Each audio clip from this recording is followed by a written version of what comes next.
As we celebrate 30 years on Kiss 95.1, we go back to 1996. We told you in part one of our podcast, the retrospective of Kiss 95.1 WNKS, May 31st, 1996. The first song to play on the air was I Go Blind by Hootie and the Blowfish, Loren. But the history of Kiss 95.1 is so cool because there's Kiss stations all over the country at the time. And joining us to talk about the history of Kiss 95.1 is someone who was here a year and a half after the station launched, Yankee Pete. Hey, thanks for being back with us. I'm glad to be back. And I was thinking about this. I didn't realize it until I started mathing my math. And we've got the 30th celebration and the money giveaways and all of this stuff. Like, it's really been 30 years, and I've been here for 28 of it. I was away, so I missed the first year and a half, and this is kind of jumping to the end of when the Ace and TJ show left Kiss and went to another station in town because of just some disagreements. That was about a year and a half, 2 years that I was away, and our boss at the time called me back, and that's when I started working with you again, kind of behind the scenes. And I haven't left since. Yes, I know. So I'm still, some part-time pick up this and that, and I don't even know how many anybody companies knows this. How many companies have you worked for on Kiss 95.1 on the 95.1 frequency? ARS, Infinity, CBS, Beasley. So 4. Well, that's not bad. I thought it would have been more. But I'm doing that mathing. You take a year and a half, or even call it 2 and 2.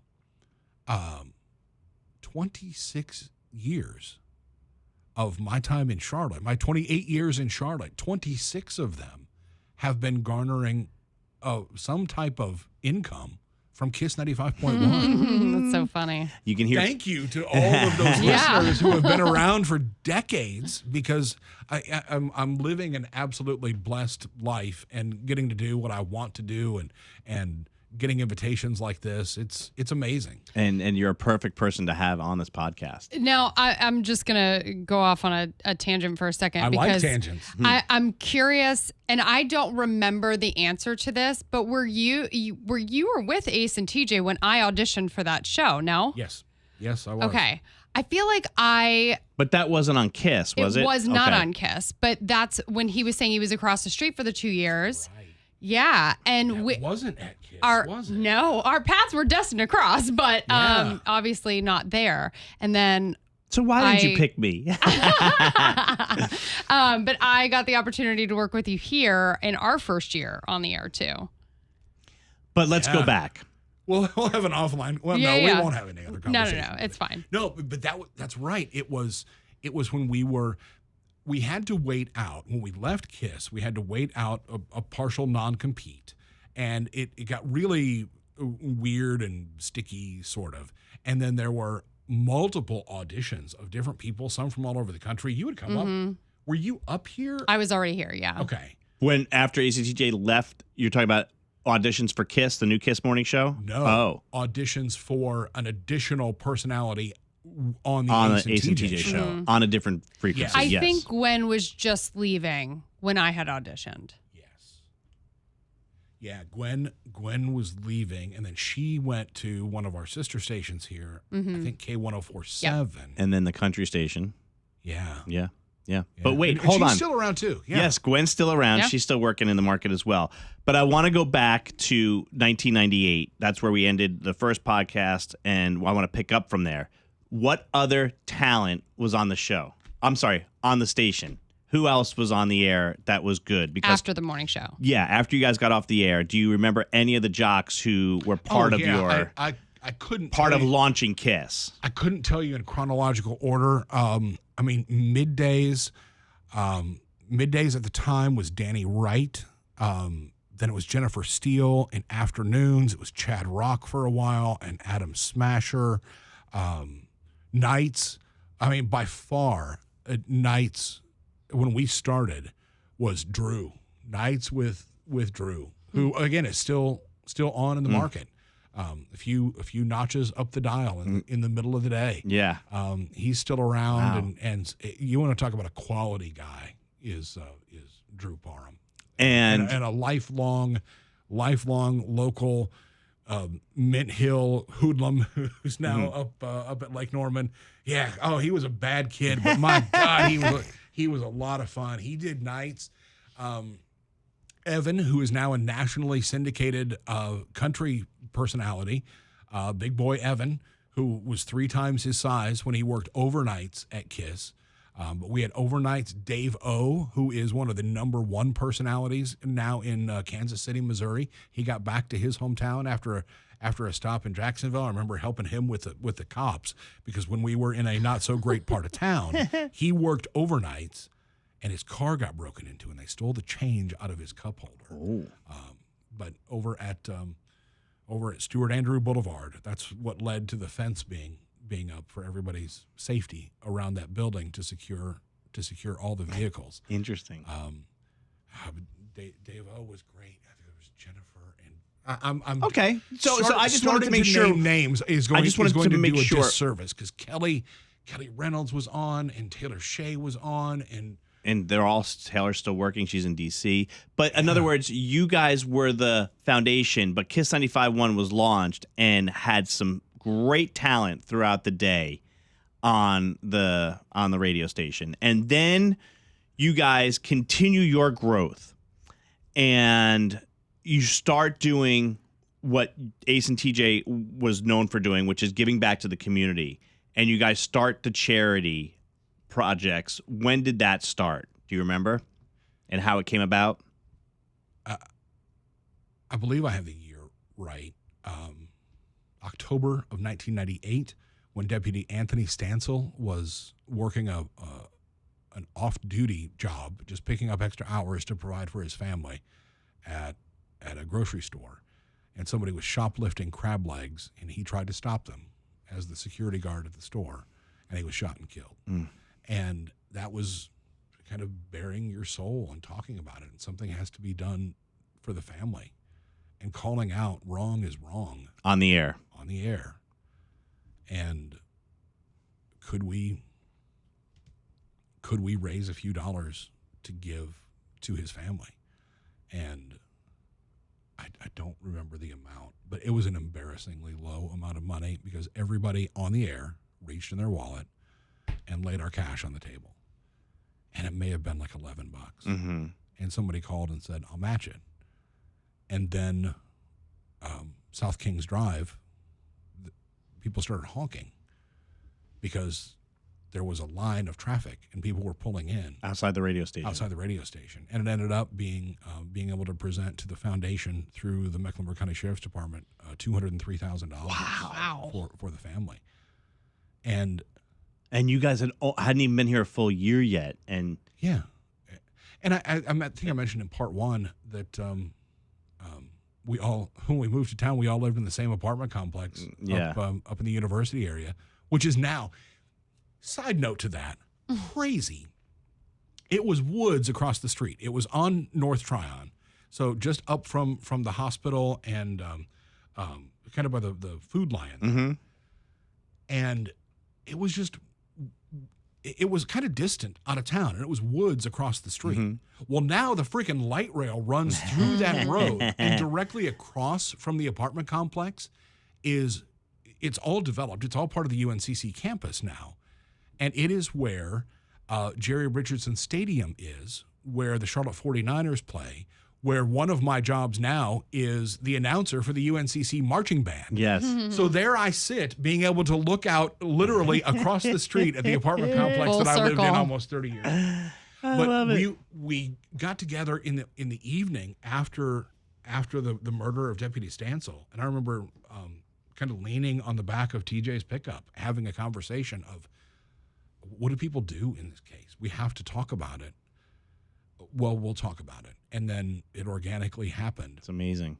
And that, I think, was the first nod from the community to say, all right, we don't just think you're funny, we trust you.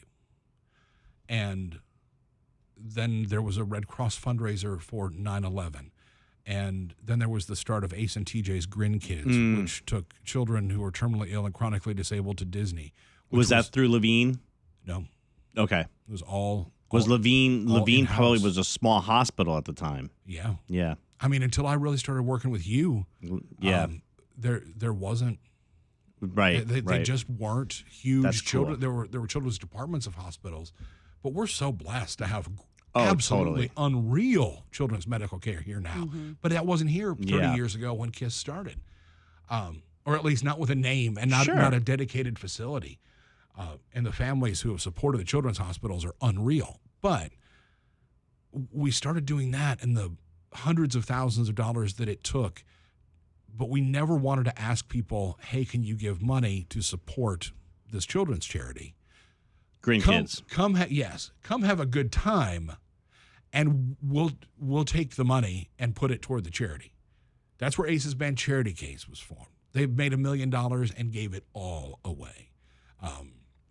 There's even a movie about it now, Charity Case the movie. Oh, that's cool. And the tagline is, "We made $1 million. The band that made $1 million and gave it all away."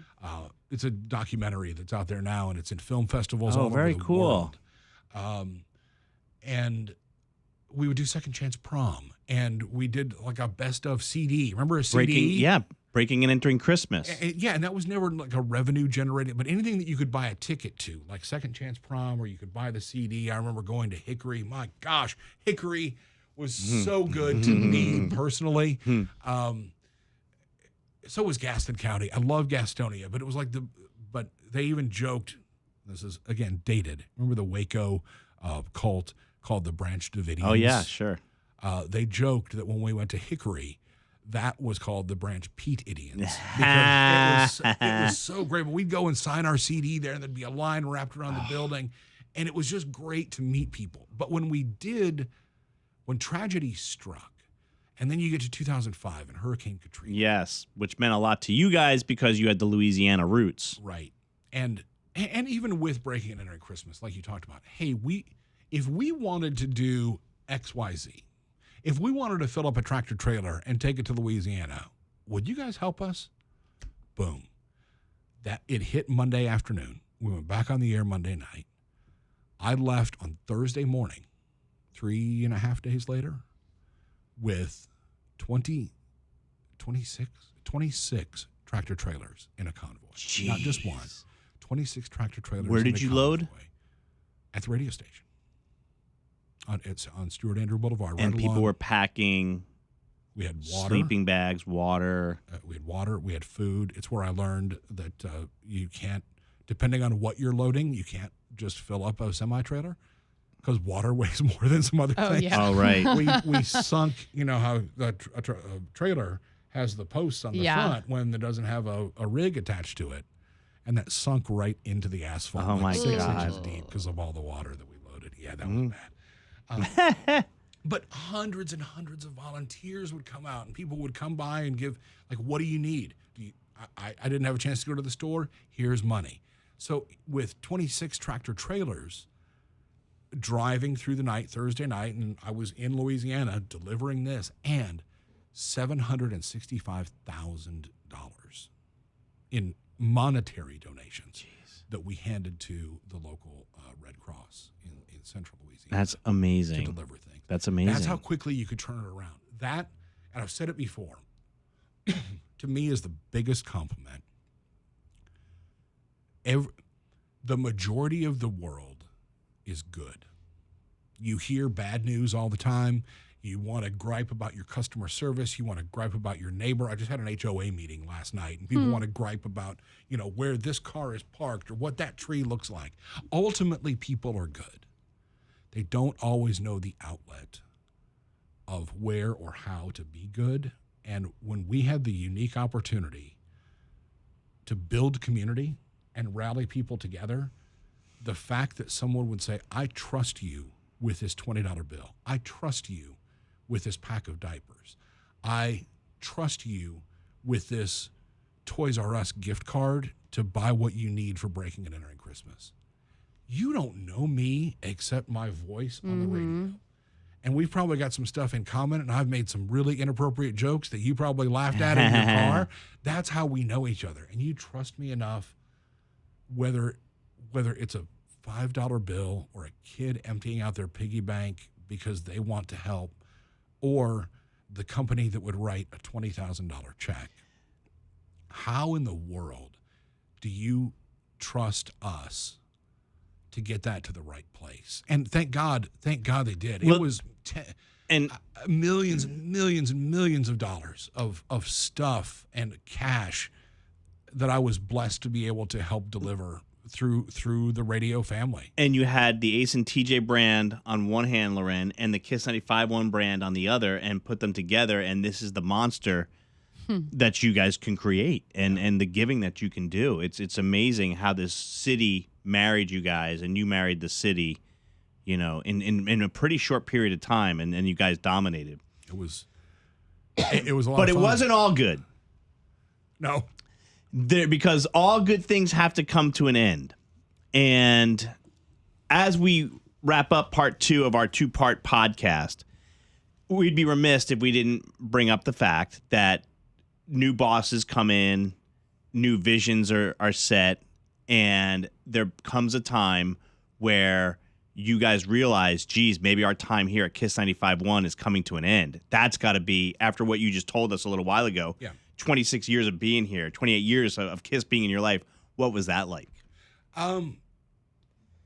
It was weird. It was 2011. The 5-year contract that we had was coming up to an end, and like anytime you go in and ask your boss for a raise, a lot of times you're thinking, well, if he says yes, great. If he says no, but this was a serious business negotiation, and they had prepped all of us like, this is what we're going for, and if we don't get it, we are prepared to leave. And we didn't come to terms. And I often joke now, and I think we've probably all heard this phrase, the grass is always greener on the other side of the fence because it is well fertilized with bull S. That's why it's always greener. Yeah. But we had agreed that we would leave at the end of May when the contract was up. And a week or two before that, we were wrapping up the show. It was about 9:45, 9:50 in the morning, and there's a couple of people who were never in the building that worked in a different facility who were there standing on the other side of the glass. Like, this must be the end. Like, we were planning on being around for another week or two, and they escorted our stuff and us out of the building. And by that time, in 2011, we had social media. We had to wait out a non-compete contract to go on, it was, at the time, Channel 96.1, which is where we were going to. And I think there wasn't an agreement in place, but we knew that there would be a landing pad over there, but there was no offer or anything. You blindly just stepped out. Something would happen. But at the time, the show was also syndicated to 8 or 9 other markets. Mm-hmm. So a studio had to be come up with and provided, because you still had to do a show even though there was no show in Charlotte. Right. So it wasn't 6 months off. I was still an employee for those next 2 weeks of Kiss 95.1. Of course you were. You're not going anywhere. They didn't terminate me. They terminated the rest of the show. So Gwen and I had to come in and do a solo show every day through the end of May while still trying to help out my buddies who were working in a studio across town, working on a syndicated show that isn't on the air in Charlotte.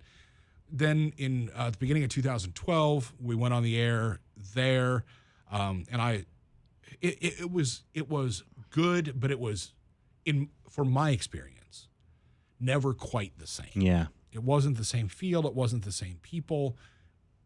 Similar format. A lot of people followed us, but when you switch stations, or a TV show that you love switches nights, it's different. If it was always on Thursday night and then they moved it to Monday night, you're going to get a fair amount of your audience that goes with you, but not all. It's interesting. Not all will follow. There were too many choices at the time. And the Kiss was a powerhouse, and you guys still is. It's kind of like the WWE and the WCW at the time, where wrestlers jumped across to the other WCW because they were paying a ton, but WWE always had the name and the power behind it, and Kiss that's how important Kiss was. And that's why I want people who are watching the podcast and listening to this right now to know like how powerful Kiss is, because no matter what, and Loren, you and I will do a part 3. We don't need Pete to be part of it, but we'll do a part 3. Oh, how many times have I heard that? We'll do a part 3 about Kiss after, Ace and TJ and what it was like for me to be part of a show that then disappeared. But before we wrap up and let you go, thank you for the trip down memory lane and getting us, when Ace and TJ leave. But while you're still here at Kiss, other things besides your charity stuff are popping up. You're doing the Gravediggers Ball, which turned out to be one of the biggest Halloween parties in the country, and is even a prize that you could win a trip to Charlotte to go to Gravediggers Ball on The Price is Right. That's legit. That was in the Showcase Showdown. Wow.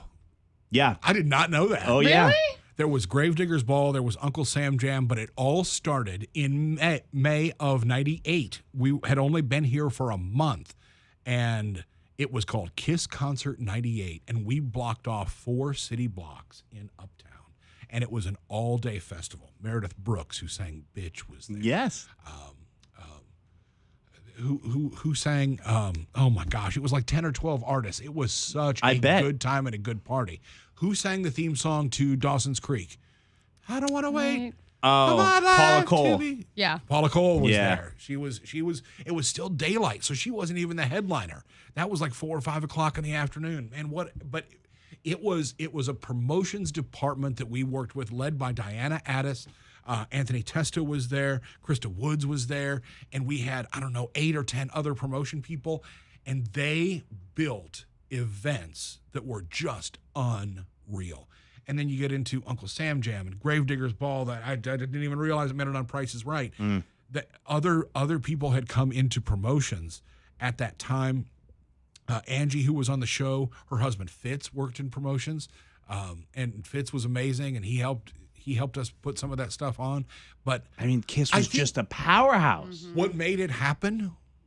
Let's boil it down to just absolutely delusional thinking. Which is the best. If you can think it up, can we pull it off? And that's what I enjoyed as a producer of the show.